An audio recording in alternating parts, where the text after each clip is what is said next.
So before we start the meeting, happy Dussehra to all of you. आज हम morning meeting में भी यही बात कर रहे थे कि हर फेस्टिवल, हर त्योहार के पीछे उसका कोई ना कोई एक पर्पस होता है, एक मीनिंग होता है, एक एसेंस होता है जिसको हमने कैरी फॉरवर्ड करना होता है और जिसको हमने अपनी लाइफ में अप्लाई करके अपनी लाइफ को में उसको एग्जीक्यूट करना होता है, क्योंकि हर त्योहारों के पीछे जो एक डीपर सेंस ऑफ मीनिंग है, सो लेट्स एक्सप्लोर दैट और उस तरह से उस फेस्टिवल को सेलिब्रेट करें। तो जैसे कि आज हम सुबह डिस्कस कर रहे थे कि दशहरा है, तो नॉर्मली उसके साथ एक ही चीज़ हमारे सामने आती है कि victory of good over evil. तो हम अपने प्रोग्राम के साथ उसको रिलेट कर रहे थे और रिलेट करके हमने मेटाफर निकाला विक्ट्री ऑफ पीएफसी ओवर चिम्ब्रे। तो दैट इज़ मोर इम्पॉर्टेंट कि मत आगे भगवान ने जो दिए हम उसके साथ ही अपनी ज़िंदगी लीड करें और अपना जो हमारा मन है जिसको हम चिम्ब्रेन कहते हैं उसकी सीट अगर पीछे है तो उसको पीछे ही रखें। सो दिस वाज आवर मतलब मॉर्निंग मीटिंग का message, the essence to celebrate Dussehra in अस।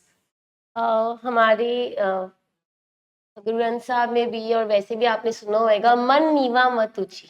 इसका मतलब है, मतलब बाबा जी भी यही कहते हैं कि जो हमारा एनिमल ब्रेन है, एक्चुअली क्या होता है, हमारा एनिमल ब्रेन ओवर पावर कर लेता है पीएफसी को। करना हमने उलट होता है कि हमने अपनी मत को बेटर करना होता है और इस एनिमल को हमने ओवर पावर नहीं करने देना। आज बात की जा रही है तो दशहरे में रावण को जलाया जाता है। क्यों जलाया जाता है? रावण वैसे बहुत ही विद्वान था, बहुत इंटेलिजेंट था, बहुत सारे गुण थे उसमें, बट उसमें कुछ कुछ माइक्रो एडिक्शंस थी, उसके कुछ कैरेक्टर फ्लॉज थे, जिसके कारण उसको लास्ट में अंत मिला, मौत मिली, मृत्यु मिली। और जिसका हम आज ये फेस्टिवल मनाते हैं, उसकी कुछ ऐसी चीजें थी, जैसे उसको अहंकार बहुत था, क्रोध बहुत था, लोभ मोह, हम कहते हैं लोभ मत मोह अहंकार, ये जो उसकी थी, जिसके कारण उसको ये सारी चीजें फेस करनी पड़ी। वैसे ही वाज वेरी इंटेलिजेंट, उसके गुण भी बहुत थे, लेकिन जो उसकी नेगेटिव चीजें थी, जो उसको हम माइक्रो एडिक्शन के साथ आज रिलेट करते हैं, उसकी वजह से उसको ये प्रॉब्लम्स आई। और शायद वो पता ही नहीं था कि उसको कोई गाइड करने वाला नहीं था, कि कोई गाइड कर सकता और उस पर वो अपने आप को वर्क कर सकता और जो बेटर चीजें थी उसको और ज्यादा बेटर करता। So we'll proceed with this today, क्योंकि आजकल हम अपने स्टूडेंट्स को भी माइक्रो एडिक्शन एक्सप्लेन कर रहे हैं। सो जैसे मैम ने एक्सप्लेन किया 5 वाइसेस जिनको हम बोलते हैं काम, क्रोध, मोह, लोभ, अहंकार, हम सब में हैं, बट उनके ऊपर काम करना, अपने पीएफसी को आगे लेके आना, यही प्रोग्राम है, क्योंकि ये वाइसेस टाइम टाइम पे हम सब में ये इवल्स तो आ ही जाते हैं। सो उसी तरह हम माइक्रो एडिक्शन की आज बात करेंगे कि माइक्रो एडिक्शन क्या है। कोई एक चीज़ होती है मैक्रो एडिक्शन। मैक्रो एडिक्शन मतलब कि जो विजिबल है, जो सबके सामने, सबकी पकड़ में आ जाती है। बट आज हम बात करने जा रहे हैं माइक्रो। माइक्रो मतलब इनविजिबल, जो जल्दी पकड़ में नहीं आएंगी। इसका मतलब मैक्रो अगर केमिकल एडिक्शंस हैं, तो माइक्रो एडिक्शंस हुए नॉन केमिकल एडिक्शंस, जो कहाँ दिखेंगी? हमारे बिहेवियर में और हमारी थिंकिंग में, क्योंकि सोच अंदर चल रही है इसलिए जल्दी पकड़ में नहीं आती कि किसके अंदर क्या चल रहा है।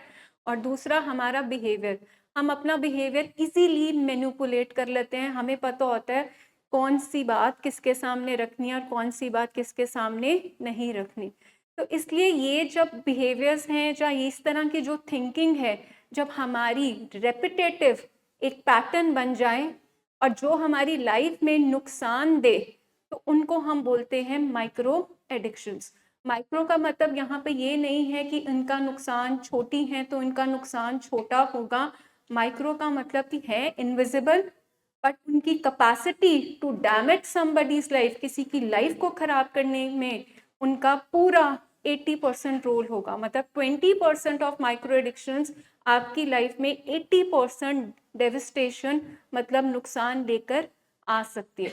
मतलब इतनी पावरफुल है। इनविजिबल माइक्रो इसलिए बोला गया है क्योंकि जल्दी वो नहीं दिखती, क्योंकि वो एक इंसान के अंदर है और इजीली मैन्युपुलेट, इजीली इंसान उसको बदल लेता है, रंग रूप उसका बदल लेता है। अब माइक्रो एडिक्शन की बात करें, कभी किसी का घर बना होगा और उसमें पीपल का पेड़ होएगा या कोई भी ऐसा पुराना पेड़ होगा, तो पेड़ तो हमें दिख रहा है, पर धीरे धीरे क्या होता है कि उसकी जड़ें हमें दिख नहीं रही होती कि जड़ों में क्या है।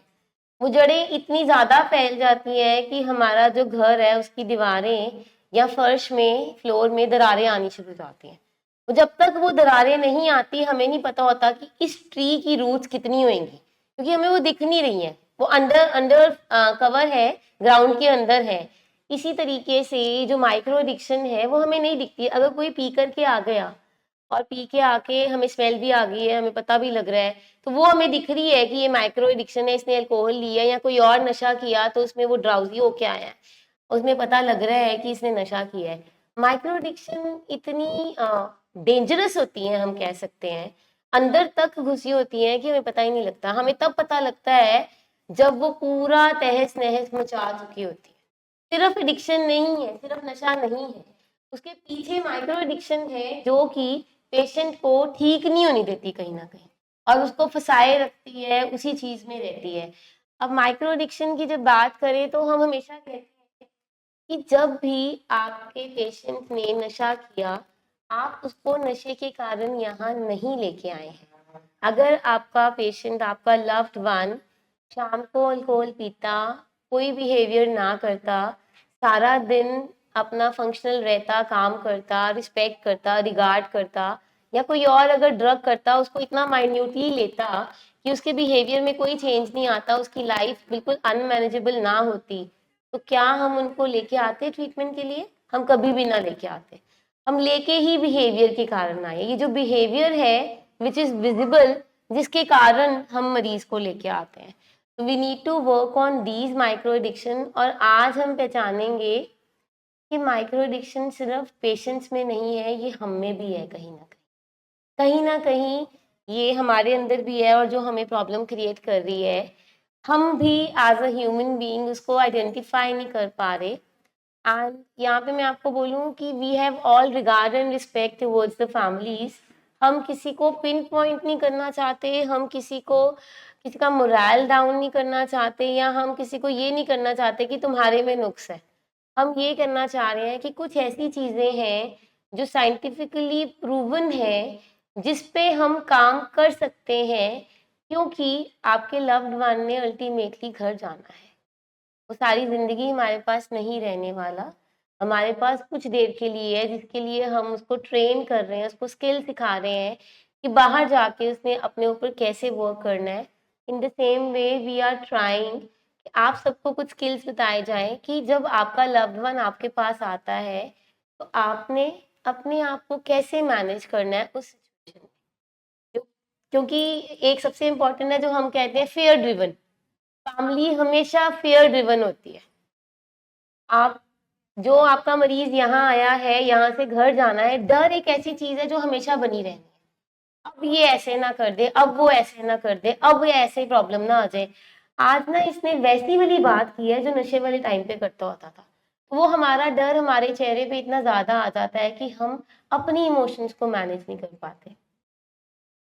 तो मैक्रो एडिक्शन की अगर हम बात करें तो पीना, किसी का नशा करना, वो हो गया फल, वो ऊपर आ गया जो सबको नजर आ गया। बट उस मैक्रो एडिक्शन के पीछे जड़ में कौन होगा? Micro addiction. हम सबके अंदर बाय डिफॉल्ट कुछ ना कुछ ये माइक्रो एडिक्शन के जो आज हम बात करेंगे, जो ये पिन पॉइंटर्स हैं, वो हम सब में हैं। बट देखना ये है कि क्या हमारा स्वभाव, हमारी थिंकिंग उसी पे निर्भर हो गई है, हमारा एक रेपिटेटिव पैटर्न उस तरह से बन चुका है। क्योंकि कभी ना कभी हम सब में ये कोई ना कोई माइक्रो वाले जो एडिक्शंस हैं हमने फेस किए होंगे। बट एडिक्शन वर्ड इसलिए बोला गया है कि जब ये आपका एक कंटिन्यूअस, एक रेगुलर पैटर्न स्वभाव का, सोच का हमेशा बन चुका है, इसके बियॉन्ड आप कर ही नहीं। जैसे एक जो हमारा पेशेंट है वो नशे पे निर्भर हो गया है, उसी तरह मेरी थिंकिंग में, मेरे स्वभाव में कुछ ऐसे फ्लॉज आ गए हैं, कुछ ऐसे डिफेक्ट्स आ गए हैं कि उनके ऊपर ही अब मेरी जिंदगी चलती है।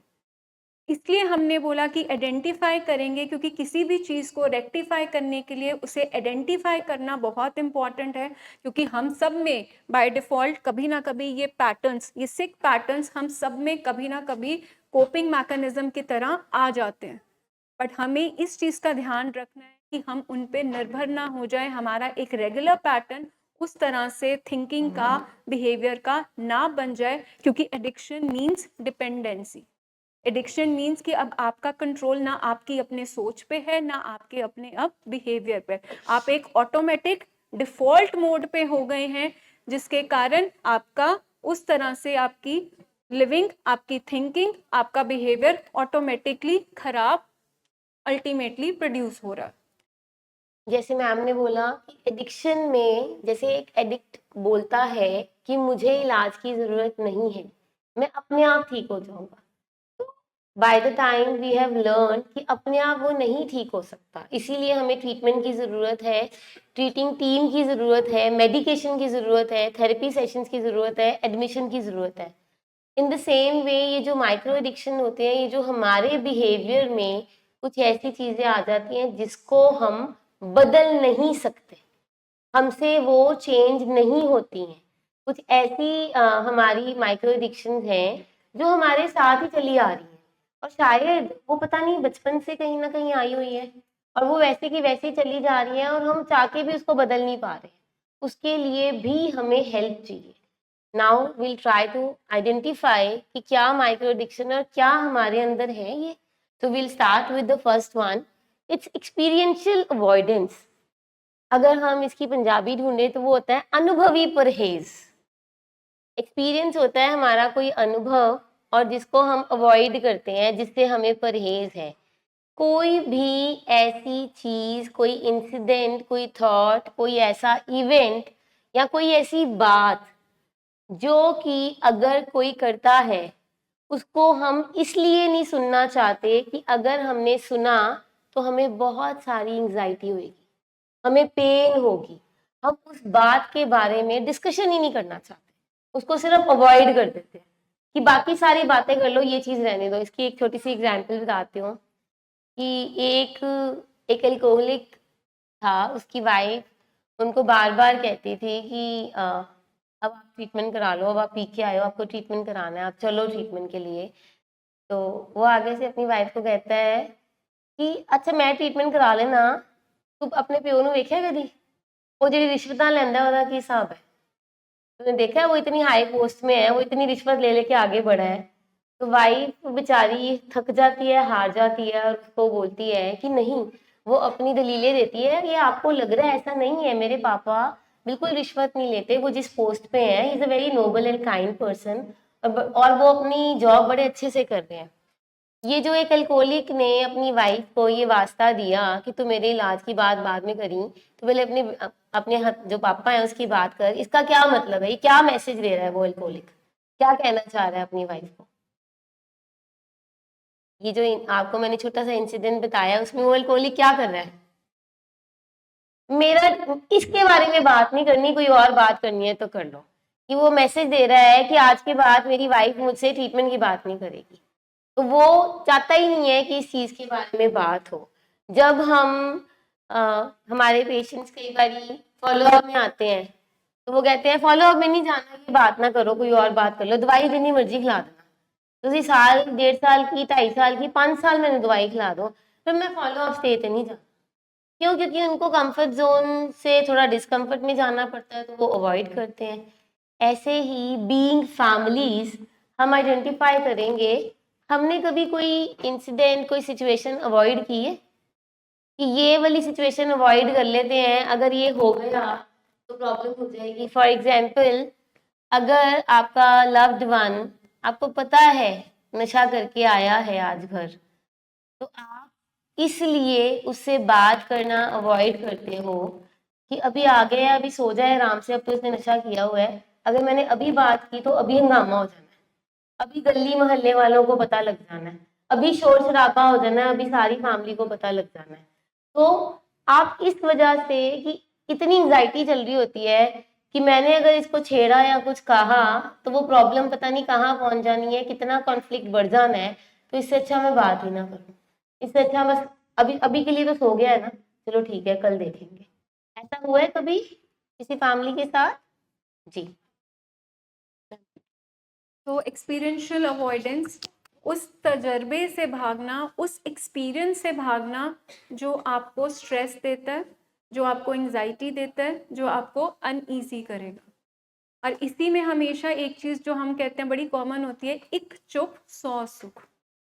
वो क्यों हम कहते हैं? क्योंकि हम उस एक्सपीरियंस से भागना चाहते हैं। हमें पता है हमारा बेटा लेट आया, हमें पता है हमारा बेटा क्या बाहर करके आया। हम उस एक्सपीरियंस से भाग रहे होते हैं कि हम उस एक्सपीरियंस से, क्योंकि वो एक्सपीरियंस हमें स्ट्रेस देगा, हम छुपा रहे होते हैं कि उसके फादर को पता ना लगे और बाकी रिश्तेदारों को पता ना लगे अगर जॉइंट फैमिली है, ताकि वो जो स्ट्रेस है, वो जो इवेंट है, वो क्या देगा? अनईजीनेस क्रिएट करेगा, घर में एंग्जाइटी क्रिएट कर देगा। तो हमने क्या किया? वो एक्सपीरियंस, उस एंग्जाइटी से बचने के लिए, उस स्ट्रेस, उस माहौल से बचने के लिए हमने अपने मुंह पे चुप्पी के ताले लगा लिए। ये है एक्सपीरियंशियल अवॉइडेंस। हमें पता है कि चीज़ें घर पे खराब है, बट हम उस एक्सपीरियंस से भाग रहे हैं क्योंकि हमें लगता है कि अगर हम उस एक्सपीरियंस को अगर हमने फेस किया तो घर में हंगामा हो जाएगा। तो हम उस हंगामे से कि हमारी बदनामी होगी, घर की में ये जो शांति है ये भंग हो जाएगी, तो हम उस एक्सपीरियंस को हमेशा क्या करते हैं? अवॉइड। कि हम अपने जो हमारा लव्ड वन है, जो उसकी जो भी उसके बिहेवियर्स हैं, उसको हम कभी भी सामने लेकर ही नहीं आते। क्यों नहीं लेकर आते? क्योंकि किस एक्सपीरियंस से हम भाग रहे हैं? क्योंकि घर में जो शांति है, जो चुप्पी है, उसको हम कहीं ना कहीं तोड़ना नहीं चाहते, भंग नहीं करना चाहते। तो this is experiential avoidance in families. सालों साल बीत जाते हैं, एक वाइफ उस एक्सपीरियंस को हमेशा अवॉइड करती है कि उसके साथ कमरे में क्या हो रहा है, उसका हस्बैंड कितनी पी के आ रहा है। वेरस अगर फैमिली में कभी मदर्स कभी फादर्स आपस में एक दूसरे में उनका तालमेल ही नहीं रहता। क्यों तालमेल नहीं रहता? क्योंकि अगर चीज़ें सामने आई तो घर में हंगामा हो जाएगा। तो हम उस एक्सपीरियंस से सालों साल भागते रहते हैं, हम स्टिग्मा से भाग रहे होते हैं, तभी हम एक्सपीरियंस को अवॉइड कर रहे होते हैं। हम कभी हेल्प सीख करने के लिए हॉस्पिटल किसी साइकेट्रिस्ट के पास ही नहीं जाते, क्योंकि हमें बहुत क्या लगता है, लोग क्या कहेंगे, ये लोग क्या कहेंगे। इस स्टिग्मा से हम उस एक्सपीरियंस को अवॉइड करने के लिए अपने घर में उस बात को, उस बीमारी को बिल्कुल ग्रो करते रहते हैं। तो this is number one, micro addiction. हम सब ने ये कहीं ना कि ये एक्सपीरियंस किया है। हाँ जी मैम। ये तो आप बात कर रहे हो अबाउट दी एडिक्शन। अच्छा, ये तो आप बात कर रहे हो अबाउट दी ये ड्रग्स और इसमें नॉर्मल लाइफ में जैसे हम नॉर्मली जीते हैं ना इस फैमिली में, तो as a husband and wife हम इतना एक्सपीरियंशियल अवॉइडेंस करते हैं।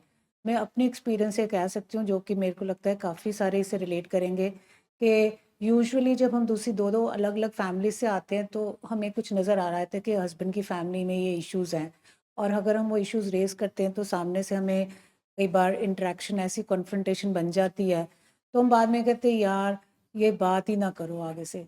अच्छी बाकी अच्छी तो हमारी दोनों की अच्छी चल रही है ना, बच्चे पढ़ रहे हैं, सारा ठीक चल रहा है, ये टॉपिक छेड़ना ही क्यों है बाद में?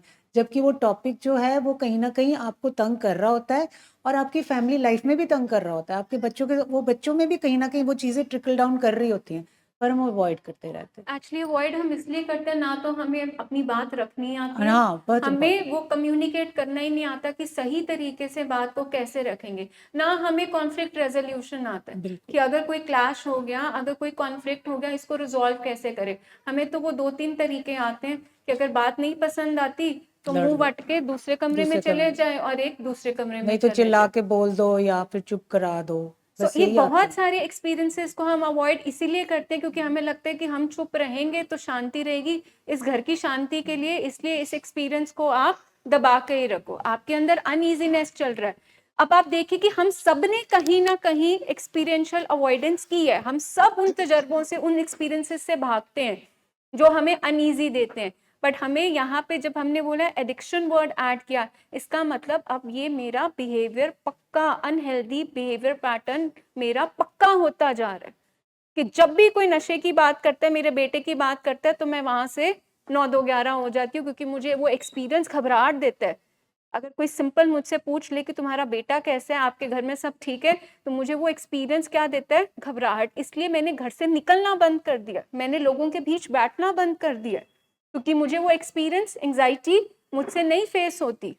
तो हम यहाँ तक अपने आप को आइसोलेट कर लेते हैं, सोशली विड्रॉ कर लेते हैं, क्योंकि हम उस एक्सपीरियंस है कि लोगों की आंखें जब पूछ रही हैं, सवाल पूछ रही हैं, मैं क्या जवाब दूंगी, हम उस एक्सपीरियंस से भागने शुरू हो जाते हैं। और इसका मतलब ये एक हमारा पक्का अगर पैटर्न बनता जा रहा है, तो वो हमारी माइक्रो एडिक्शन में कन्वर्ट हो गया। यहाँ तक कि जब हमारे पास इनिशियली टच एंड गो के लिए फैमिली मेंबर्स आते हैं ना, तो हमने देखा है कि आउट ऑफ 2 और आउट ऑफ 3 जितने भी लोग आते हैं, 1 पर्सन इज वेरी वीक।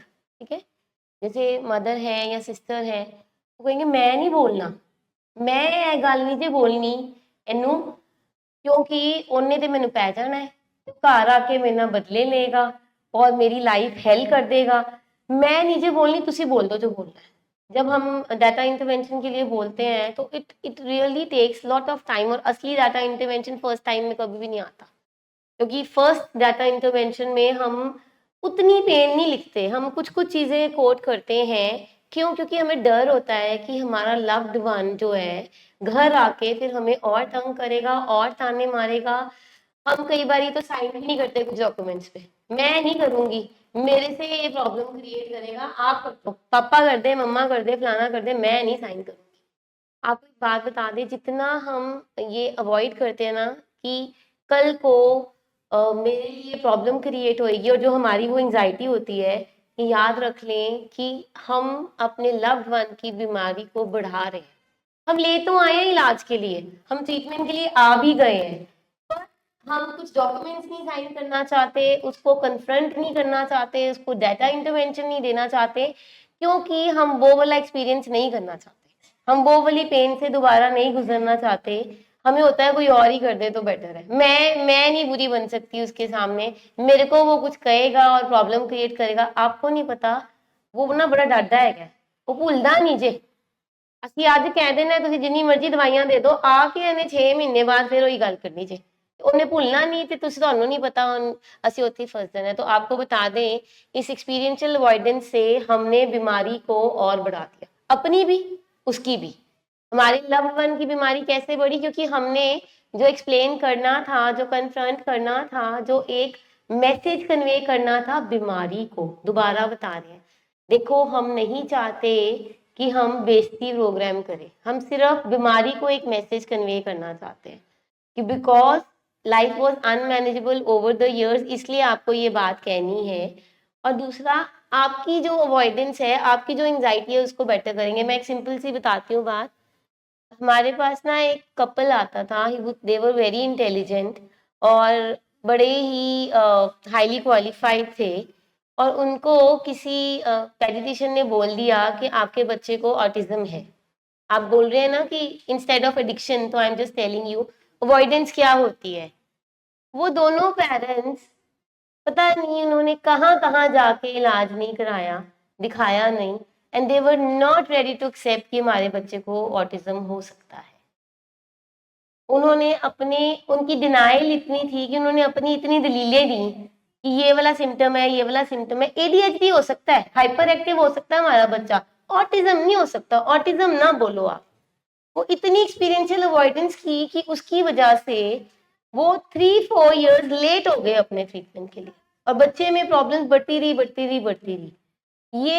ये चीज को, इस पेन को एक्सपीरियंस ही नहीं हम कर सकते कि हमें एक लेबलाइज कर दिया गया है। एक एग्जाम्पल बता रही हूँ, ऐसे ही हम भी करते हैं, हम लेट हो जाते हैं ट्रीटमेंट के लिए, हमें पता होता है कहीं ना कहीं, जैसे आप बात कर रहे हो कि फैमिली में कुछ बातें ऐसी होती हैं हमें दिख रही होती हैं, पर हम उसके बारे में इसलिए बात नहीं करते कि बाकी सब कुछ तो ठीक चल रहा है ना, बाकी तो हमारा रिलेशनशिप अच्छा चल रहा है ना, बाकी चीजें तो बेटर चल रही है ना। पता भी है कि ये चीज अगर रिजॉल्व आज ना हुई तो कल को जाके ये प्रॉब्लम क्रिएट करेगी करेगी। तो वाई वी ऑलवेज से कि we all are around 5 to 10 years late to the treatment is because of this। कहीं ना कहीं हमने अवॉइड किया है, हम जानते हुए, हमें पता था, पर हम उस चीज को अपनी एंजाइटी के कारण हम एक्सेप्ट करने को ही तैयार नहीं थे, और हम अपने हीले वशीले करी जा रहे थे, चलो कोई बात नहीं, आज मान जाएगा, कल मान जाएगा, परसों मान जाएगा, मैं अपने प्यार से ठीक कर लूंगी। ऐसा नहीं होता। अब आपने खुद में आइडेंटिफाई करना है सबने कौन कौन सी सिचुएशंस पास्ट में हुई हैं या प्रेजेंटली भी हो रही हैं जिसमें आप उस बात को कह नहीं पा रहे या एक्सप्लेन नहीं कर पा रहे, जिसकी वजह से आपको एंजाइटी हो रही है या आपको स्ट्रेस आ रहा है। इसको हम अपने अंदर आइडेंटिफाई करेंगे और उस पर वर्क करेंगे। तो चीज़ों को अंडर द कारपेट करने से क्या वो डस्ट निकल जाएगी? तो एक्सपीरियंशियल अवॉइडेंस यही करता है कि यहाँ से बस साफ कर दो और कहाँ पे डाल दो, सारा कूड़ा करकट कारपेट के नीचे। वही कूड़ा करकट कारपेट को 5 साल बाद 10 साल बाद खा लेता है। उसी तरह जो ये एक्सपीरियंस है, कहीं ना कहीं हमें पता था कि चीज़ें घर पे गलत जा रही हैं, हो रही हैं, इसका बिहेवियर कहीं ना कहीं ठीक नहीं है, बट हम उस एक्सपीरियंस को अवॉइड कर रहे थे क्योंकि वो एक्सपीरियंस, क्योंकि अपने बेटे को मानना कि ये एडिक्शन में जा रहा है बड़ी पेन देता है। ये सबसे बड़ा हार्ड पेनफुल फैक्ट है पेरेंट्स के लिए, बट हम उस एक्सपीरियंस से, उस दर्द से कहीं ना कहीं भाग रहे थे क्योंकि ये मानने को नहीं आता कि मेरा बच्चा गलत हो गया, मेरा बेटा एडिक्शन में जा रहा है। तो हम उस एक्सपीरियंस से ओवर द इयर्स हमेशा भागते रहे, हमने उसको अवॉइड किया, जिसका नतीजा क्या हुआ कि बीमारी फुल ब्लोन प्रोग्रेस करके आज सामने बैठी है। आप देखिए कि ये लाइफ में कोई भी पेनफुल एक्सपीरियंस होता है, हम सब उसको वेलकम नहीं करते, हम सब उस डिस्कम्फर्ट से, उस पेन से भागते हैं। बट एडिक्शन की बीमारी सबसे बड़ा एडवांटेज लेती है क्योंकि वो उस एक्सपीरियंस से फैमिली मेम्बर्स को हमेशा रन अवे वाले एटीट्यूड में करते हैं। कहते हैं जितनी आप चीज़ों को सप्रेस करते हो उतनी चीज़ें बाउंस बैक करके वापस आती हैं। सो एक्सपीरियंशियल अवॉइडेंस ने वही किया, जितना स्प्रिंग को आपने अपने इमोशंस को नीचे दबाया, सप्रेस किया, उन्होंने वापस उतनी डबल द स्पीड में उस बीमारी को और आपके सामने बढ़ा के आज रखा। Coming to the next is rumination.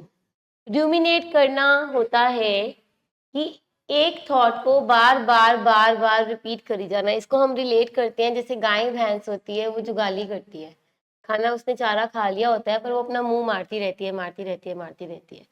In the same वे हमारे कुछ ऐसे रेपिटेटिव थॉट्स हैं, उस ओवर थिंकिंग पैटर्न में हम इतना फंस जाते हैं और वही चीजें सोची जाते हैं और हम अपने आप को ब्रेक नहीं कर पाते।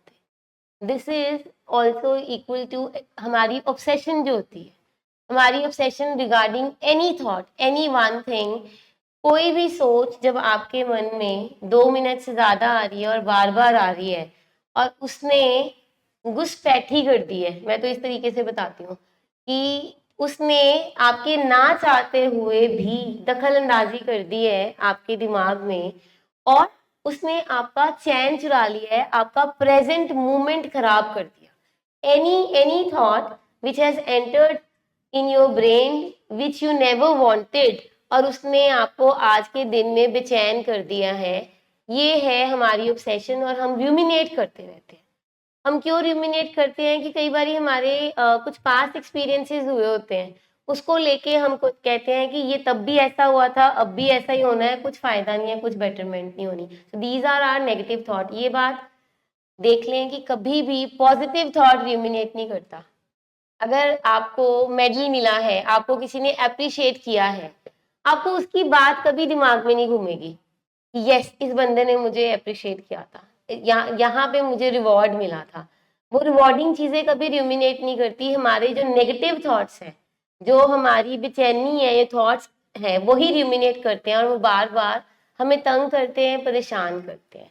हमें पता ही नहीं चलता कि हमने कब उसको ब्रेक करना है, स्टॉप करना है और उसके कारण हम उसी में फंसे रहते हैं। कई बार तो हम शेयर ही नहीं करते। आई थिंक बहुत सालों में ये होता है ओवर थिंकिंग वाला पैटर्न।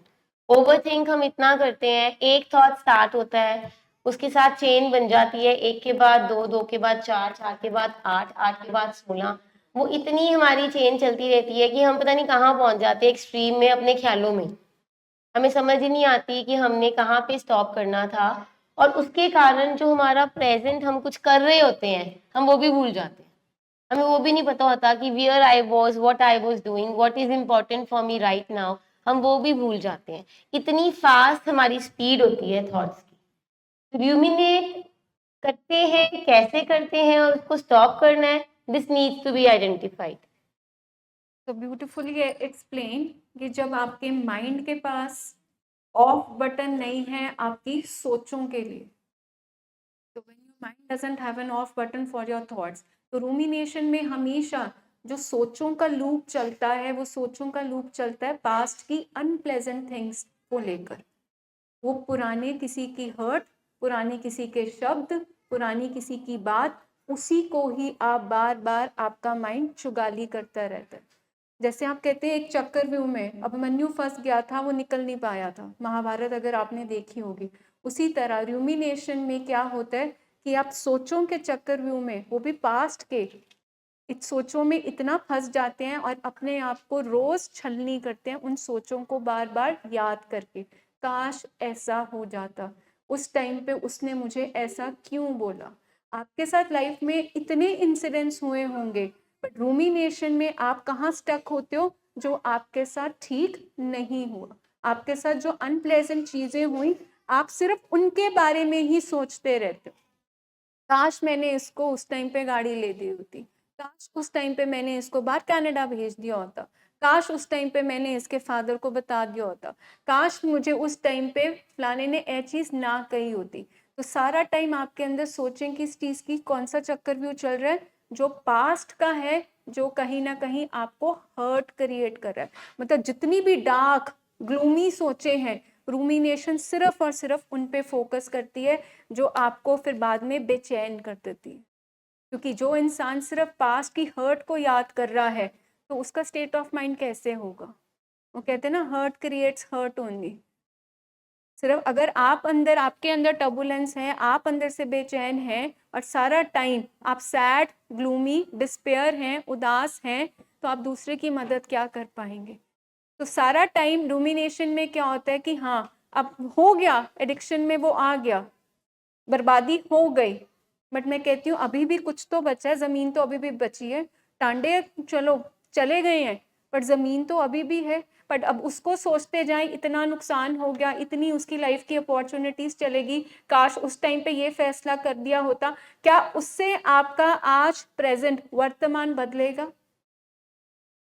तो रूमिनेशन हमेशा पास्ट को की तरफ आपका ध्यान लेके चला जाएगा, ताकि आप प्रेजेंट पे भी एक्शन ना कर पाओ।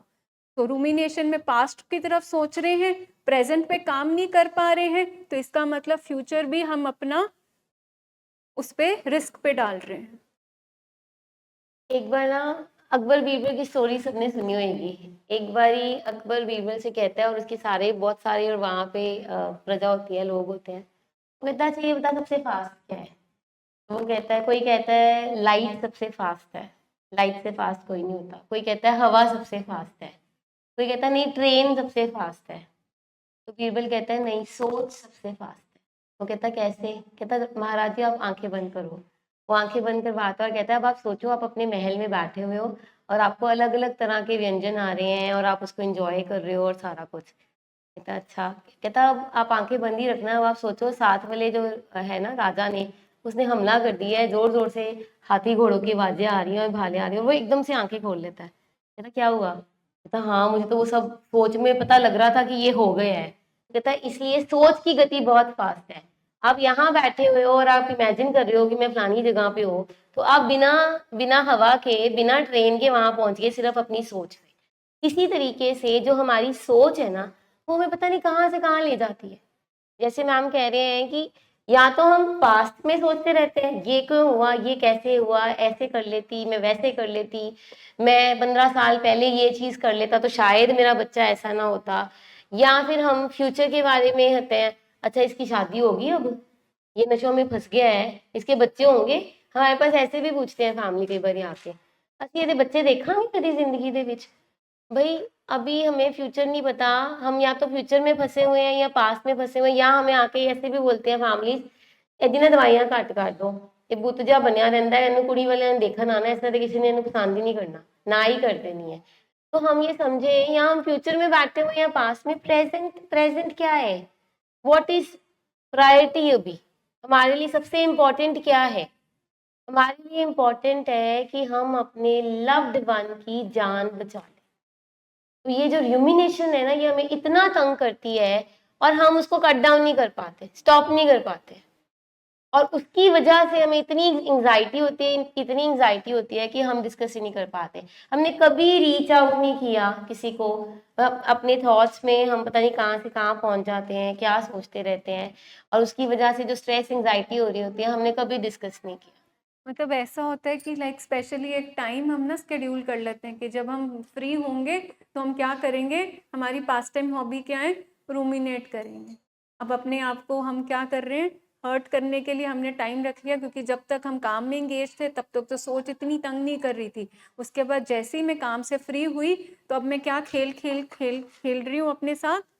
चलो खेला खेली खेलें, क्या खेला खेली खेलें, चलो रूमिनेट करें, उन पास्ट की हर्ट को याद करूं, उन पास्ट की हर्ट को रिमेम्बर करूं, और उसके बाद अपने आप को मैं प्रिक करूं, मेरे साथ लाइफ में ठीक नहीं हुआ। मतलब ये जो फीलिंग ऑफ सेल्फ पिटी, ये जो विक्टिम मेंटालिटी आती है, ये यहीं से पैदा होती है जब हम रूमिनेशन में जाते हैं। जैसे हमारी दूसरी एडिक्शन होती है ना, हमारी थॉट्स की भी एडिक्शन होती है। बहुत सारों को सिर्फ थॉट्स की एडिक्शन है। मैम ने बड़ी ब्यूटीफुली एक्सप्लेन किया है कि हमें वो सोचने में ही मजा आना शुरू हो जाता है, हम उसको इंजॉय करना शुरू हो जाते हैं। वो थॉट्स में हम इतने इंडल्ज हो जाते हैं कि बाकी सब चीजें भूल जाते हैं, हमें कुछ नहीं नजर आता बाद में। पास में बच्चे हैं, काम है, कुछ भी नहीं, हम अपनी थिंकिंग में ही लॉस्ट हो जाते हैं। तो this is one of the micro addiction which needs to be identified, और हम उस पर काम करेंगे। आपका प्ले टाइम है, आपकी पास टाइम हॉबी बन गई हो रूमिनेशन करने की, कि अब काम करके मैं 2 घंटे 4 से 6 क्या कर रही हूँ, मैं सिर्फ रूमिनेट कर रही हूँ। कौन सा काम कर रही हूँ, पास्ट की सारी बातें याद कर रही हूँ, ये ठीक नहीं हुआ मेरे साथ, वो ठीक नहीं हुआ, काश ये हो जाता, काश वो हो जाता।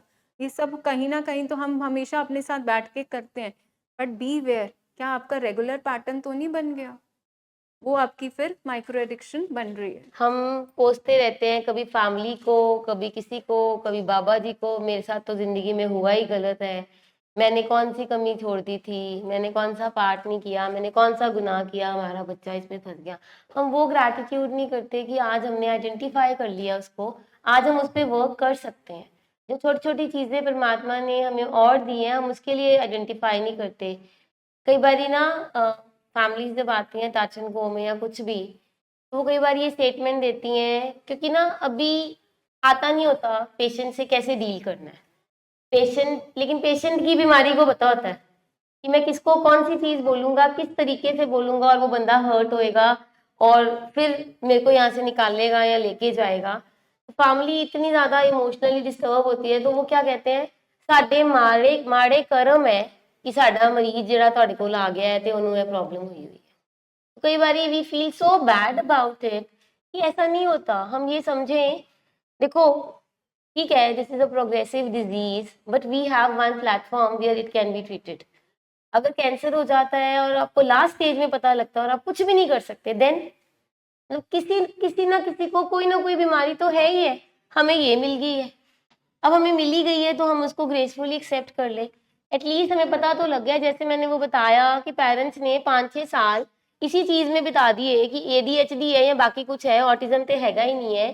तो वो जो 5-6 साल क्रूशियल थे जिसमें बच्चे को मैनेज किया जा सकता था, उसको बेटर किया जा सकता था, वो नहीं किया हमने।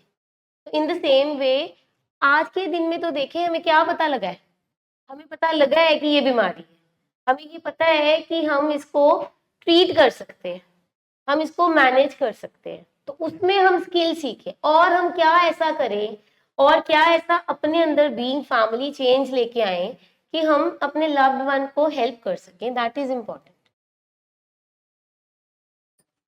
Moving forward to the next micro addiction, that is emotional masking. तो मास्क का मतलब क्या होता है, हम सब मतलब फेस मास्क तो हम लगाते हैं, फेशियल कराने जाते हैं, अच्छा वो बड़ा बोलते हैं कि मास्क अच्छा लगा देना, आजकल हैंडी मास्क भी आ गए हैं, रिलैक्स हो जाओ मास्क लगा के लेट जाओ, स्लीप मास्क आ रहे हैं। बट यहाँ पे मास्क की बात की जा रही है इमोशनल मास्किंग। मतलब अब यहाँ पे मैंने मुखौटा कहाँ पे लगाया, मुखौटा मैंने लगा दिया अपने इमोशंस के ऊपर। मेरे अंदर कुछ और चल रहा है पर दुनिया को मैं बाहर कुछ और दिखा रही हूँ। अंदर से मैं बहुत दुखी हूँ, बट बाहर से मैं प्रोजेक्ट कर रही हूँ कि I am a strong women. अंदर से मैं वीक हूँ, बट बाहर मैं प्रोजेक्ट कर रही हूँ I am a super women, मैं सब कुछ कर सकती हूँ। अपनी ट्रू इमोशंस से जब हम भागते हैं, इसे कहते हैं इमोशनल मास्किंग। एडिक्शन में जब स्पेशली जब हम इस कॉन्टेक्स्ट में बात करते हैं, तो as a parent, as a wife, जो रिश्ता है हमारा, हमारे अंदर बहुत पेन होता है, बट दुनिया के सामने हम बहुत सुंदर मुखौटा डालते हैं कि हमारे घर में सब कुछ ठीक है। हम अपने, जैसे सपोज एक वाइफ है, वो अपने पेरेंट्स के घर जाती है, बड़ा सुंदर मुखौटा डाल के जाती है कि मेरे घर में, मेरे ससुराल में मेरा हस्बैंड, सारी चीज़ें बहुत A1 है। क्योंकि एडिक्शन की पेन इतनी ज़्यादा होती है कि हमें मास्किंग, दुनिया के सामने, that fear of judgement, that fear of rejection इतना स्ट्रॉन्ग होता है कि हम अपनी ट्रू सेल्फ को ही खो देते हैं। And over the period of time हम बिल्कुल एक दोहरी जिंदगी जी रहे होते हैं। हमारी रियल आइडेंटिटी क्या थी, मेरा एक रियल सेल्फ क्या था, वो मास्किंग के पीछे बिल्कुल ही खो गया होता। और ये मास्किंग हम इसलिए करते हैं, क्यों? क्योंकि हम रिश्तों में एक दूसरे को, हमें लगता है कि अगर ये मास्किंग करेंगे तो अगर हम इसको ना बोलेंगे, जहाँ इसको हमने कोई स्ट्रेट फॉरवर्ड बात कर दी, तो हम इसको कहीं नाराज ना कर दें, हम इसको कहीं खो ना दे। तो इसलिए हम अपनी इमोशंस के ऊपर मखौटा डाल लेते हैं। इमोशनल मास्किंग जैसे मैम ने बताया है कि एक मुखौटा डाला और उसके पीछे पता ही नहीं है कौन है। हम अपनी इमोशंस को मास्क इसलिए करते हैं, जैसे मैम ने बोला, जजमेंट के लिए। फियर होता है कि लोग क्या कहेंगे, लोग क्या कहेंगे, ये कायर है, लोग क्या कहेंगे कि इससे इतनी सी भी चीज़ हैंडल नहीं होती, ये अपनी फैमिली को नहीं हैंडल कर सकती, अपने घर को नहीं हैंडल कर सकती। तो हम कई बार ये ढूंढते हैं कि कोई ऐसा बंदा मिले जिससे मैं शेयर कर सकूं, पर हमें लगता है कि सारी दुनिया ही ऐसी है, हमें कोई समझेगा ही नहीं, हमसे कोई बात ही नहीं करेगा। और इतनी प्रॉब्लम चल रही होती है, इतनी पेन चल रही होती है, ये जो हमने कई बार देखा है, कुछ फीमेल्स आती हैं, उन्होंने चूड़ा डाला होता है और अपने हस्बैंड को लेके आती हैं ट्रीटमेंट के लिए, और हमारे सामने कई बार उनकी मायके से कॉल्स आई हैं, और कॉल करके वो हमारे सामने कई बार उन्होंने झूठ बोला है कि हम मनाली आए हैं, हम फलानी जगह आए हैं छुट्टियों पे अभी हम, तो वो अगर आगे से पूछते हैं तो कहते हैं नहीं सब कुछ ठीक है, हम इंजॉय कर रहे हैं। तो माँ अगर कह देती है कि पिक भेज दो, वो मेरा नेटवर्क नहीं चल रहा इसलिए। तो हम जब बाद में पूछते हैं कि बच्चे आप ट्रीटमेंट के लिए अपने हस्बैंड को लेके आए हो तो आपने बताया नहीं, नहीं नहीं नहीं ये थोड़ी बताना है, इनकी बेइज्जती थोड़ी करानी है हमने वहाँ पे, ऐसा कुछ नहीं है, आप बस इनको ठीक कर दो, 7 दिन में फटाफट ठीक करो, हम घर जाएं, हम झूठ बोल के आए। कितनी ब्यूटीफुली मास्क कर लेते हैं कि सब कुछ ठीक चल रहा है। हमने कई बार ये देखा है कि ब्रूजेस होते हैं, नील बड़े होते हैं फेस पे, बाजू पे, कहीं पे भी फैमिली मेंबर्स के, तो बड़ी सुंदर तरीके से मास्क, वो मैं फिसल गई थी, वो पौड़ियों से गिर गई थी, वो फलाना हो गया था, वो टमकाना हो गया था। हम अपनी पेन बताना ही नहीं चाहते, हम एक्सप्रेस ही नहीं करना चाहते हैं, हम ब्रशिंग ऑफ द कारपेट करते रहते हैं, नहीं अंडर द कारपेट सारी चीजें छुपाते रहते हैं, नहीं ऐसा नहीं है, सब कुछ ठीक है, सब कुछ बढ़िया चल रहा है। बट उसके कारण अल्टीमेटली होता क्या है, हमारी बीमारी बढ़ती रहती है। हम हमारी जो मास्किंग है, आप में से कई लोगों ने ना डिमेंशिया के पेशेंट्स देखे होंगे, उनको जो बुजुर्ग हो जाते हैं, अगर मैं सिंपल लैंग्वेज में बताऊं किसी को नहीं पता हो, कुछ बुजुर्गों को ना भूल जाता है, उनको याद नहीं रहता। तो जब आप उनसे बात करते हैं ना, वो दो चीजें करते हैं, ठीक है ठीक है ठीक है, वो हर चीज को वो ठीक है बोलते रहते हैं, उनको समझ नहीं आ रही होती है कि आप क्या उनके साथ कन्वर्स कर रहे हो।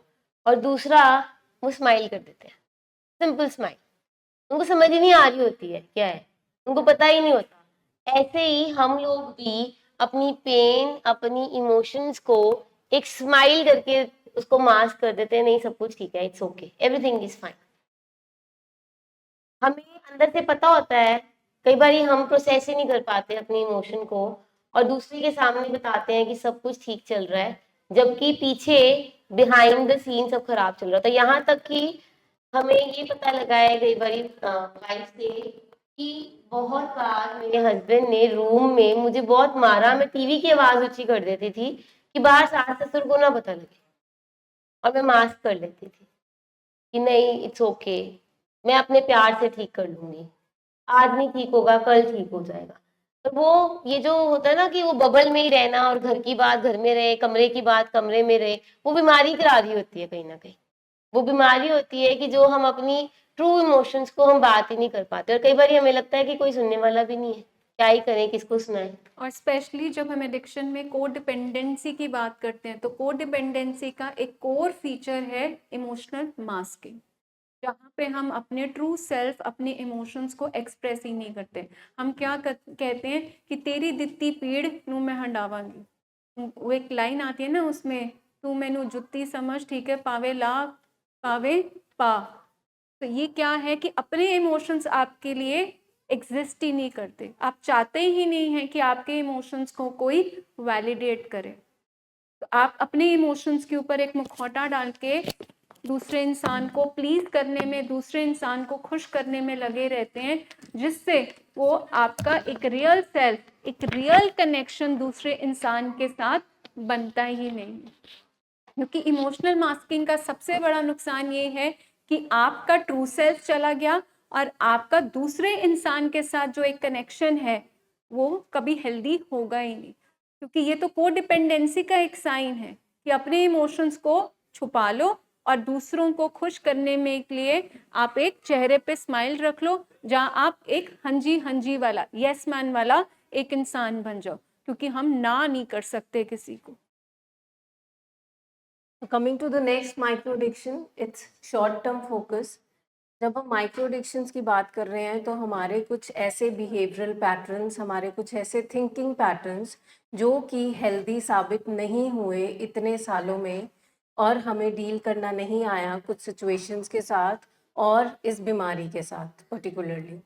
तो शॉर्ट टर्म फोकस एक ऐसी माइक्रो एडिक्शन है जिसमें हम क्विक फिक्स चाहते हैं हर चीज़ का, कि हमें है कि ये अगर कोई दिक्कत आ गई है तो हमें क्विक फिक्स मिल जाए। और वही जो एक माइक्रो एडिक्शन है, जब हम फैमिलीज़ की यहाँ पे बात कर रहे हैं, तो वो क्विक फिक्स हमें कहीं ना कहीं बीमारी को भी फिक्स करने के लिए जो एक चाहत होती है फैमिलीज़ की, वो नज़र आती है। जब हम उनको बताते हैं कि ये 3 मंथ्स का इंडोर है, 3 मंथ्स आपको फॉलोअप पे आना पड़ेगा, 2.5 साल आपको जुड़े रहना पड़ेगा, और ये एक लाइफ टाइम क्रॉनिक डिजीज़ है, तो फैमिलीज़ की मायूसी हमें साफ नज़र आती है। क्योंकि हमें ये मानने में बहुत ही ज़्यादा वक्त लग जाता है कई फैमिलीज़ को कि हमें क्या ज़िंदगी भर जुड़े रहना पड़ेगा, हमें मेडिसिन खानी पड़ेगी, हमें काउंसलिंग थेरेपी सेशंस लेने पड़ेंगे, क्योंकि हमें ऐसा लगता है कि ये भी शायद जो खांसी ज़ुकाम या कुछ ऐसी इन्फेक्शंस होती हैं, ये शायद क्विक फिक्स है। अगर हम इस माइंड सेट के साथ और ये माइक्रो एडिक्शन फैमिलीज़ में होगी, तो वो हमारे लव्ड वन की रिकवरी में कहीं ना कहीं बहुत ज़्यादा प्रॉब्लम क्रिएट करेगी। बिकॉज अगर फैमिलीज़ क्विक फिक्स चाहती हैं इस बीमारी का, तो क्विक फिक्स नहीं है। हमें यहाँ पे जो फैमिलीज़ हैं, हम बार बार आपको कंप्लायंस के बारे में बताते हैं कि आपकी लॉन्ग टर्म कमिटमेंट ही है टुवर्ड्स द ट्रीटमेंट, जो कि पेशेंट की जान बचा सकती है। सो ये इस बात का नहीं है कि वो नशा कर रहा है या नहीं कर रहा है। सक्सेस जो है वो ये है कि लॉन्ग रन में आप जुड़े हो कि नहीं जुड़े हो। क्योंकि शॉर्ट टर्म में हमेशा जुगाड़, क्विक फिक्स मतलब आप जुगाड़ ढूंढ रहे हो। मतलब जैसे शॉर्ट टर्म फोकस में बोलते हैं, तली में आया गली में खा लिया, कि हुंदा समेत सारियां बात जो बाकी देखी जाएगी। Whereas recovery is a long term आपका गोल, और यहाँ पे बात की जा रही है ऑपोजिट शॉर्ट टर्म फोकस की, होने दा समेत सारी है। जितनी भी हमने अपने लव्ड वन की इनेबलिंग की है, झूठ बोला है, उसके लिए एक्सक्यूजेस बनाए हैं, उसके पैसे पे किए हैं, वो सब क्या किए हैं? शॉर्ट टर्म फोकस, कि हुंदा मसला ते सॉल्व करिए, ऐसी बात जो देखांगे। तो इनेबलिंग कहाँ पे आई? शॉर्ट टर्म फोकस में। लॉन्ग रन में क्या हुआ? सिर्फ और सिर्फ बीमारी बढ़ी। तो इनेबलिंग बिहेवियर्स जहाँ पे आप हमेशा क्या कर रहे हो? तुरंत चीजें सॉल्व हो जाए, लॉन्ग रन के आप कॉन्सिक्वेंसेस के बारे में आप सोच ही नहीं रहे हो। शॉर्ट टर्म फोकस हमेशा क्या कहते हैं? इंस्टेंट ग्रेटिफिकेशन, अभी तो आराम आ जाए, बाद में देखी जाएगी, अभी तो 1 महीना लगा लिया है इसने, अभी इसको कहीं नाराज ना कर दे, अभी ले जाते हैं, बाद में थोड़ी, बाद में इसको नाराज कर दिया, यही ना हो दोबारा आए ना इलाज के लिए। इसका मतलब आपके अंदर भी क्या चल रहा है? सिर्फ और सिर्फ जुगाड़। प्रोग्राम कह रहे हैं 100 दिन का प्रोग्राम, उसके बाद फॉलो अप्स, बट हम कहाँ फोकस कर रहे हैं? शॉर्ट टर्म फोकस की, 1 महीने में ये ठीक हो गया, लेट मी गो, अब हम इसका डिस्चार्ज करा लेते हैं। तो ये जितने भी शॉर्ट टर्म फोकस वाले होंगे, आप एक चीज में ध्यान रखना, वो किस पे चलते होंगे? प्लेजर प्रिंसिपल, मतलब अभी तुरंत, अभी मजा मिल जाए, अभी आराम मिल जाए, बाद की बाद में देखेंगे।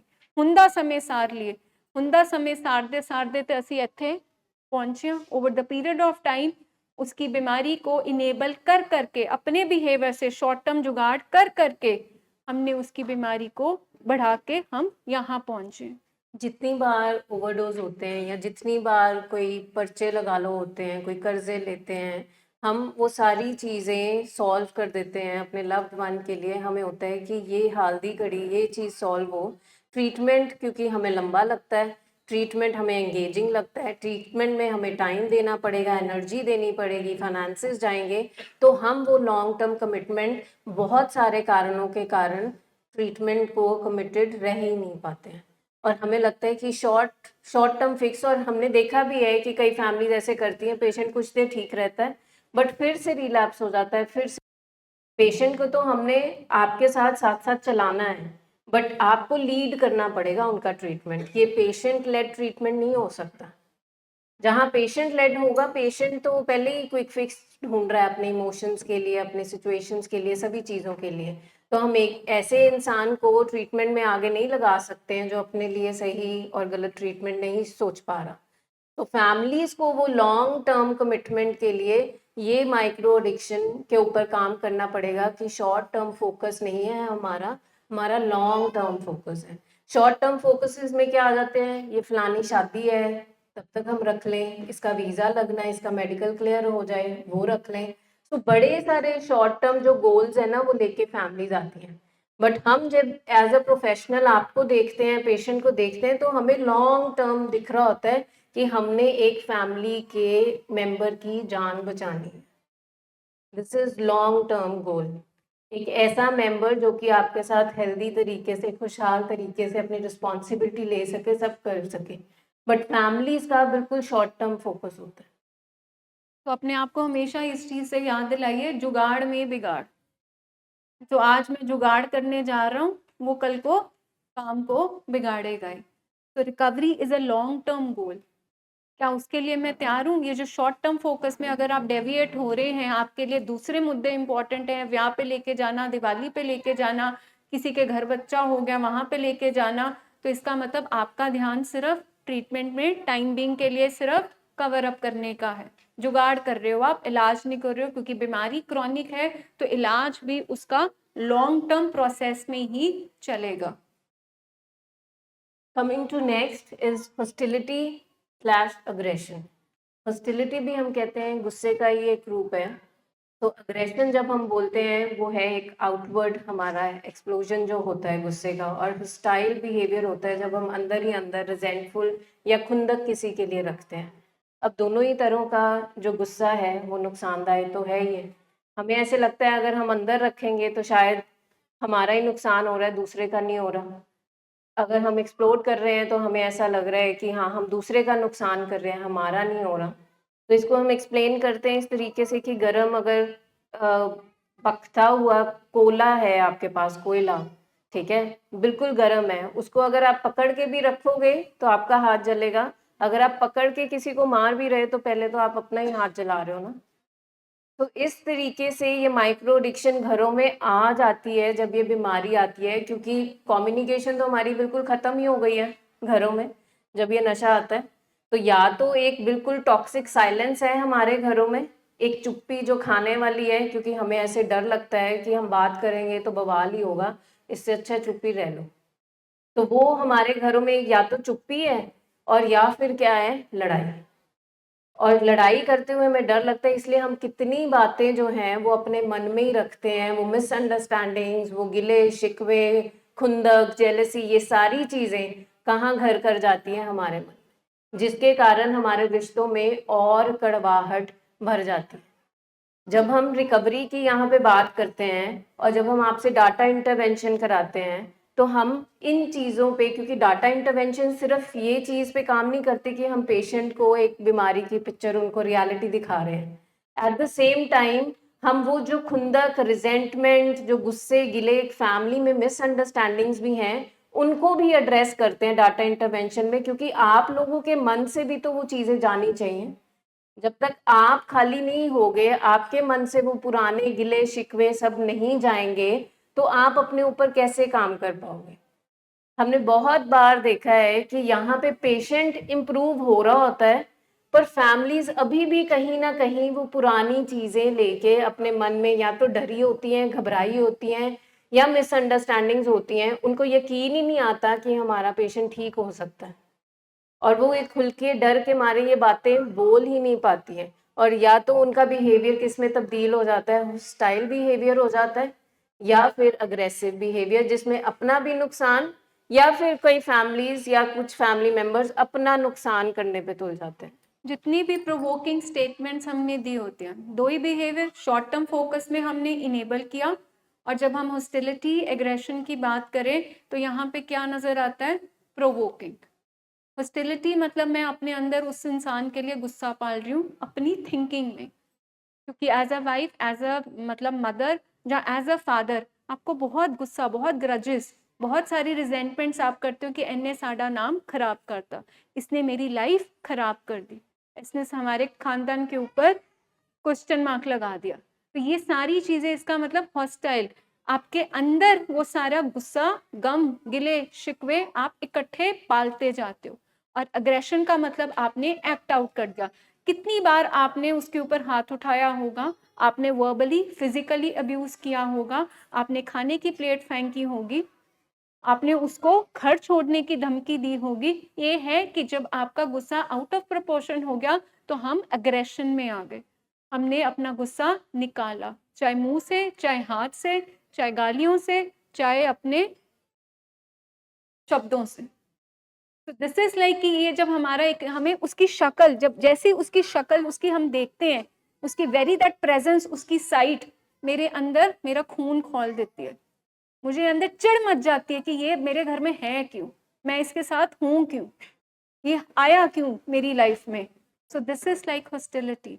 एंड जब आप उस गुस्से को एक्ट आउट करते हो, उसको हम कहते हैं अग्रेशन, जिसमें सारा बेइज्जती का प्रोग्राम शामिल होता है, जिसमें हम अगली पिछली सारी बातें उसको सुना के उसको डिमीन करते हैं। अब हमारा बात करने का क्या लहजा ही क्या हो गया कि जब वो सामने आए उसकी चार बातें अगली पिछली सुना के उसको डीमोरलाइज करो, क्योंकि इंटेंशन हमारी तब भी ठीक होती है। इंटेंशन क्या होती है हमारी, कि हम उसको बेइज्जती करेंगे, हम गुस्सा करेंगे, शायद इसको एहसास हो जाए, शायद ये सुधर जाए, बट ना इनेबलिंग ना प्रोवोकिंग, दोनों बिहेवियर से पेशेंट ठीक होता। Next is negative appraisal. जैसे कि नाम बड़ी ब्यूटीफुली हमें बता रहा है, नेगेटिव अप्रेजल का मतलब है कि जो हम नेगेटिव पॉइंट्स हैं उनको हम हाईलाइट करके देखते हैं, और जो भी किसी का पॉजिटिव है हम बिल्कुल ही निगेट कर देते हैं। और स्पेशली ये जब यहाँ पे हम ट्रीटमेंट में आते हैं, सब करते हैं, हम लोग एक स्टेटमेंट सबसे सुनते हैं जो कि ये बोलते हैं फैमिलीज कि ये अच्छा बहुत है बट इसने ये चीज़ें की। बट अनफॉर्चुनेटली क्या होता है कि जब रिकवरी में पेशेंट आता है हमारे, और उसमें छोटे छोटे माइक्रो चेंजेस आते हैं, फैमिली उन माइक्रो चेंजेस को अप्रिशिएट करना, एक्नॉलेज करना भूल जाती है, और उनका जो पूरा उनका फोकस रहता है वो नेगेटिव अप्रेजल पे रहता है। जैसे हमारे जो लव्ड वंस हैं उनको प्रॉब्लम आती है अपना रूटीन मेंटेन करने के लिए, उनको प्रॉब्लम आती है बिस्तर से उठने के लिए, हाइजीन मेंटेन करने के लिए, या वो बात नहीं करते, इनिशिएटिव नहीं लेते, बट वो कहीं ना कहीं वो जो माइक्रो चेंजेस पेशेंट में आते हैं कि हाँ वो आई कांटेक्ट बनाना शुरू हो गए हैं, वो सबके बीच में बात नहीं कर रहे पर बैठना शुरू हो गए हैं, तो हम फैमिलीज को फिर ये इस माइक्रोडिक्शन पे काम करने के लिए बोलते हैं कि नेगेटिव अप्रेजल हमने नहीं करना, क्योंकि नेगेटिव अप्रेजल अगर हम करेंगे हम कंपैरिजन करेंगे, ठीक है, ओ देख फलाने दा मुंडा उते ठीक हो गया, ओ देखो पेशेंट दी एडमिशन तेरे नाल हुई सी उते ठीक हो गया। पर नेगेटिव अप्रेजल पे जब हम नेगेटिव पे फोकस कर रहे हैं, हम किन चीजों को इग्नोर कर रहे हैं, पॉजिटिव को, चाहे वो पॉजिटिव छोटा सा ही है, बट हम नेगेटिव पे फोकस करते हैं। ये एक हमारा एक बिहेवियरल पैटर्न बन जाता है, और ये बिहेवियरल पैटर्न हम देखते हैं अगर फैमिलीज में in the process of recovery, जब हमारा लव्ड वन रिकवर हो रहा है उसमें ये रहेगा, और फैमिलीज इस पे नहीं काम करेंगी, तो वो पेशेंट की मोटिवेशन जो है ना ट्रीटमेंट को लेके वो बरकरार नहीं रह पाती है, क्योंकि उनको लगता है कि मैं, बिकॉज उसके लिए तो ये बहुत बड़ी बात है कि वो अपने कमरे से उठ के लॉबी में सबके साथ आके बैठ रहा है, पर फैमिली क्या कह रही है, ये चुप ही रहता है, गल नहीं करता, ठीक है। या हम फैक्ट्री जाना शुरू हो गए हैं, वहां पे अपना कोई इंटरेस्ट नहीं दिखा रहे, पर वो रूटीन वाइज जाना शुरू हो गया है। पर फैमिलीज क्या होती है, एक स्टेप आगे कि हाँ ये भी हो जाए, ये भी हो जाए, बिकॉज हम इतनी देर से उसको बिल्कुल ही कुछ ना करते हुए देखते हैं, तो हमारे को भी होता है कि सब कुछ जल्दी ठीक हो जाए, हमारी एक्सपेक्टेशंस बहुत ज़्यादा बढ़ जाती हैं जब पेशेंट रिकवर होने लगता है। तो नेगेटिव अप्रेजल का है कि जब पेशेंट रिकवर हो रहा है, जैसे आप हर सैटरडे आते हो, तो माइन्यूट कुछ ना कुछ तो उसमें फर्क नजर आएगा ना। बट हम क्या करते हैं कि हमारा माइंडसेट, ह्यूमन माइंडसेट ऐसा ही है कि हमें सबसे पहले नेगेटिव दिखेगा कि ये ऐसा क्यों बैठा है, ये सीधा क्यों नहीं बैठा, ये हमसे बात क्यों नहीं कर रहा, ये तो आज भी ऐसा ही लग रहा है। पर हम आज जब बैठेंगे, हम सैटरडे है आज भी, आज जब बैठोगे तो लास्ट सैटरडे से आज के सैटरडे में कुछ अगर आपको एक छोटा सा भी फर्क लगे तो हमने वो एक्नॉलेज और अप्रिशिएट जरूर करना। That is how we will work on negative appraisal. हाँ जी मैम। सर एक्सपीरियंस मैं अपना एक्सपीरियंस ये बताना चाहती हूँ। जैसे आपने बोला कि हर्मिटेज में, तो मेरा अपना एक्सपीरियंस है कि हर्मिटेज में रह के फर्स्ट 3 मंथ्स में हम बहुत माइक्रो या नैनो चेंजेस ही देखते हैं। लेकिन इम्पोर्टेंट मुझे पार्ट जो अभी समझ आ रहा है कि जब पेशेंट घर आ जाता है ना, तो हम घर आके ना उसमें ऐसा लगता है कि अब मेजर चेंजेस आनी चाहिए, ठीक है। क्योंकि हम लगता है कि हमने देखो इतनी मेहनत की है, फैमिली में हम चेंजेस लेके आए हैं, पैसे लगाए हैं, जो भी सारा कुछ है, हम बड़ा अपने आप को उसमें फील करते हैं। लेकिन मैंने रियलाइज़ किया कि अगर माइन्यूट चेंजेस को भी हम अप्रिशिएट करते हैं, जैसे अगर मेरा बेटा मेरे साथ बैठ के बाई चांस किसी दिन बैठ के हेलो भी कर लेता है ना, मुझसे बात कर लेता है, या के मैं कहती हूँ आई फाउंड कि this is a very good thing, आज आपने खुद इनिशिएटिव लेके बात की। बहुत छोटी छोटी जगह पे कार ड्राइव कर रहा है, तो जैसे पहले वो इंडिकेटर नहीं देना या ऐसे, तो आज इंडिकेटर दे दिया टाइमली, ये this is a good thing, आज तो आपने इंडिकेटर दे दिया। किसी दिन भूल भी जाता है, लेकिन मैंने ये रियलाइज़ किया कि वो छोटी छोटी चीज़ें ना, इनफैक्ट कई बार वो मेरे से मजाक भी कर लेते हैं, कहते हैं कुछ ज़्यादा ही नहीं आप कर रहे हो, कि ये तो बड़ी छोटी सी बात है, इसमें क्या आप मुझे इसके लिए कर रहे हो। पर मुझे लगता है कि नहीं, I should continue that, and अपने फैमिली में ये एटमॉस्फेयर बनाने से ना उसको अच्छा लगता है। वो डेफिनेटली अभी वो जैसे जैसे इनसाइट बढ़ती है उसको लगता है छोटी छोटी बातों के लिए मुझे बच्चों की तरह कह रहे हैं, पर इन अ वे मुझे लगता है कि it is a very good thing for the disease, कि उसको एक मोटिवेशन मिलती है। ये मेरा अपना परसेप्शन है। क्योंकि नॉर्मली क्या होता है कि we are the best critics, मतलब किसी चीज में नुक्स निकालने में, किसी चीज को क्रिटिसाइज करने में, किसी चीज की खामियां निकालने में, being it a person, being it a place और बीइंग इट अ सिचुएशन, हम माहिर हैं। When it comes to appreciation, जब हमें मतलब किसी को अप्रिशिएट करना है, किसी चीज को सलाहना है, हम बिल्कुल माइजर, कंजूस हो जाते हैं। This is how our human nature is. और नेगेटिव अप्रेजल में तो सिर्फ और सिर्फ हमारा दिमाग, हमारे थिंकिंग में क्या चल रहा है, ये ठीक नहीं, वो ठीक नहीं, तू इंच क्यों बैठे हैं, तू ऊंच क्यों बैठे हैं, तू हंस नहीं रहा, तू बैठ नहीं रहा, तू खा नहीं रहा, तू किवें मतलब खा रहा है, तू किवें चल रहा है। मतलब आपका सिर्फ और सिर्फ फोकस कहाँ पे है, खामियों में, नुक्स में, सिर्फ क्रिटिसिज्म में। मतलब आप अप्रेज क्या कर रहे हो, कि क्या चीज को हाईलाइट कर रहे हो, सिर्फ और सिर्फ नेगेटिविटी को। मतलब दैट शोज कि आपके अंदर कितनी को नेगेटिविटी है, कि आपका ध्यान सिर्फ और सिर्फ उन चीजों के ऊपर जा रहा है। आपके अंदर वो नैनो चेंजेस, आपके अंदर वो जो माइक्रो मिनी चेंजेस थे, उनके ऊपर फोकस क्यों नहीं जा रहा। मतलब अगर 10 चीजें अगर अच्छी हैं, एक चीज ठीक नहीं है, तो एक चीज को पकड़ के हम हमेशा क्यों हाईलाइट करते हैं, उन 10 चीजों को हम अप्रिशिएट क्यों नहीं करते, 10 चीजों को हम क्यों नहीं उसके लिए ग्रेटफुल होते, थैंकफुल होते। उसी तरह जब एडिक्शन में आते उनमें बिल्कुल as a person they are very genuine good people, but उनकी बीमारी में जो उनका बिहेवियर चेंज हुआ, सिर्फ और सिर्फ हम उसी को ही हाईलाइट करते रहते, जिसको हमें चेंज करना पड़ेगा। And during the process, as ma'am explain, कि जब रिकवरी की जर्नी शुरू हुई है, तो वापस आपको चेरिश क्या